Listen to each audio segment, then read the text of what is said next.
मध्य प्रदेश के दतिया में थाना चिरूला अंतर्गत लगने वाले दतिया रावतपुरा सरकार ट्रस्ट संचालक शांतनु अग्रवाल एवं रमेश अग्रवाल और दर्जन भर से अधिक महिला पुरुष ने पुलिस अधीक्षक कार्यालय दतिया पहुंचकर मारपीट एवं उनकी जमीन हड़पने के आरोप के संबंध में आवेदन दिया। दरअसल मामला जमीनी विवाद का बताया जा रहा है। इस दौरान मीडिया से चर्चा करते हुए मोगिया समाज के पुरुष एवं महिलाओं ने बताया उनके पास जमीन के वैध दस्तावेज हैं, फिर भी जबरन राजनीतिक संरक्षण के तहत उनकी जमीन हड़पने का प्रयास रावतपुरा सरकार ट्रस्ट संचालक एवं उनके साथियों के द्वारा किया गया। जब उन्होंने इस बात का विरोध किया तो उन्हें मारा पीटा गया एवं जान से मारने की धमकी दी, जबकि उनका कहना है कि जमीन के उनके पास दस्तावेज हैं। वहीं सूत्रों की माने तो पूर्व में भी तमाम मामलों में एसआरआई ट्रस्ट संचालक विवादों के घेरे में रहे। आदिवासी समाज से मैं आता हूँ। मेरा नाम राम सिंह मोगिया है और मेरी पुश्तौनी ज़मीन पिछले 50 साल पुरानी मेरी ज़मीन डगरई मौजे में सर्वे नंबर 10 की है। तो सर्वे नंबर 10 में श्रीमान जी मैंने 2013 में सीमांकन करवाया था कलेक्टर द्वारा, जो एसएलआर ने किया था 2013 में।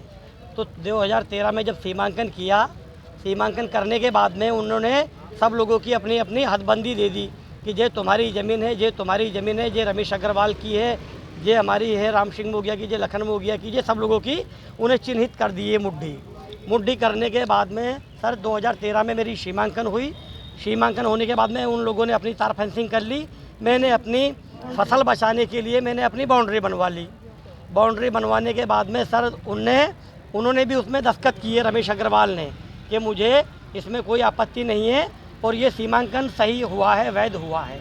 उसके बाद में सर वो ज़मीनें महंगी हो गई, अगल बगल में प्लॉटिंग हो गई, उसकी नीयत ख़राब हुई 2022 में। तो उन लोगों ने ज़बरदस्ती मेरे भैया पे आए, लखन मोगिया के पास। उस समय वो जीवित थे। वहाँ पे आए, उनको बोला कि लखन ये ज़मीन तू मेरे को बेच दे। बोले तुम लोग आदिवासी हो, तुम लोग ज़मीन रख के क्या करोगे। उनने मना कर दिया सर कि मेरी 6 बीघा ज़मीन है, अगर मैं ये ज़मीन बेच दूंगा तो मेरे बच्चे का भरण पोषण कैसे होगा। उनने ज़मीन की मना करी। तो सर उन्होंने क्या किया कि झूठा जो है एसडीएम के पास में स्टे लगा दिया कि ये ज़मीन हमारे में हमको दो, जबरन दो, जबकि 2013 में सीमांकन हो चुका है सर। और 2022 में वो 9 साल तक कुछ नहीं किया। 9 साल के बाद में उन्होंने अनाचक ज़मीन महंगी होने के कारण उन्होंने हड़पने के लिए, जबरन मेरी ज़मीन हड़पने के लिए और मेरी ज़मीन को दबाने के लिए उनने पूरा धनबल से उनने प्रयोग किया। जब हमने मना कर दिया तो एसडीएम पे उनने स्टे लगा दी।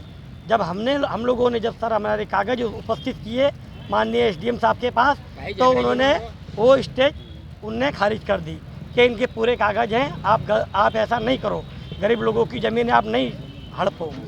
आवेदन दे के उनने खारिज कर दिया सर, एसडीएम साहब ने खारिज कर दिया, हमारे पक्ष में फैसला सुनाया। कल की क्या घटना हुई? कल की घटना ये हुई सर, मैं बाहर था, ये लोग जबरन मेरे घर में मेरी ज़मीन पे आ गए और उनकी ज़मीन का बोल के कि मैं अपनी ज़मीन की सीमांकन करवा रहा हूँ, तो मेरी ज़मीन में आ गए सर। जबकि सीमांकन का मामला था, मेरी पूरी बाउंड्री फोड़ दी उन लोगों ने जीसीबी से। किसी के साथ मारा पीटी हुई सर। ये मेरी पत्नी है, इनको मारा, इनका मंगलसूत्र ले गए सर, इनके सर में डंडा मारा सोलंकी ने।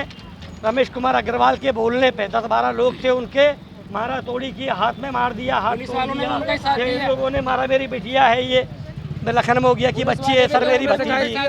मैं शिकायत करने माननीय एसपी साहब के पास में आया हूँ। मैं थाने में गया था सर, अभी उनने ली नहीं है। मैं एसपी साहब के सामने मैं दरख्वास्त लेके आया हूँ कि हम आदिवासियों को न्याय मिले और हम लोगों के साथ में न्याय हो सर। आगे लोन अपनाने के लिए तो हमने मना किया, तो उन लोगों ने हमारे साथ मारा पिट्टी की, तो हमने रोक लगाया कि किन लोगों ने मारपीट की? रावतपुरा कॉलेज वालों ने। क्या नाम है उनका?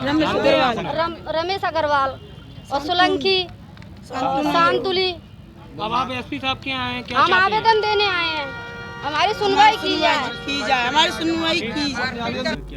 ये देखिए, थाना चिरूला के अंतर्गत का सीमांकन करने के लिए राजस्व की टीम गई थी, साथ में पुलिस भी सहयोग की थी। इन लोगों ने काफ़ी वहाँ व्यवहार किया, सीमांकन नहीं होने दिया, धमकियाँ दी कि हम पेट्रोल डाल लेंगे, ऐसा है। तो उसी से रिलेटेड है कि वो जो ज़मीन है वो उसका सीमांकन होना है, जिसमें व्यवधान पैदा कर रहे हैं। कोई वस्तुस्थिति पता चली है कौन है वास्तविक मालिकाना है, किसके नाम? क्योंकि वो राजस्व की टीम आई थी, उनके सारे दस्तावेज थे, पुलिस तो केवल सहयोग के लिए थी। तो अभी हो नहीं पाया है? हाँ, अभी नहीं हो पाया। ठीक। दतिया से अनिल रजक की रिपोर्ट। बिरबल, हमारे महल की ये क्या बुरी हालत हो रखी है। इंस्पेक्टर साहब, यही है वो दरिंदा जिसने हमें दीवार में जिंदा चुनवा दिया था। गिरफ्तार कर लीजिए इन्हें। अनार करे तुमको तो मैंने जिंदा दीवार में चुनवा दिया था, तुम बाहर कैसे आई? जहापनाह, मैंने तो आपसे पहले ही कहा था कि अनारकली को बाप जी एएससी ब्लॉक से बनी दीवार में चुनवाते हैं, लेकिन आपने मेरी एक नहीं सुनी। अब भुगतो। बाप जी एएससी सीमेंट ब्लॉक्स, इसमें ना सीमेंट और रेत की जरूरत होती है, ना ही तराई करने की झंझट। लाल ईंटों के मुकाबले ये ज्यादा मजबूत, किफायती और फायदेमंद है, क्योंकि वाटरप्रूफ के साथ साथ ये साउंड प्रूफ भी है। काश मैंने अनारकली को बापजी ब्लॉक से बनी हुई दीवार में चुनवाया होता तो मुझे ये दिन नहीं देखना पड़ता। आप जहांपना जैसी मूर्खता न करें। अपने घर, भवन या मकान को बापजी एएससी ब्लॉक से ही बनवाएं। बापजी एएससी ब्लॉक्स, स्टील से मजबूती,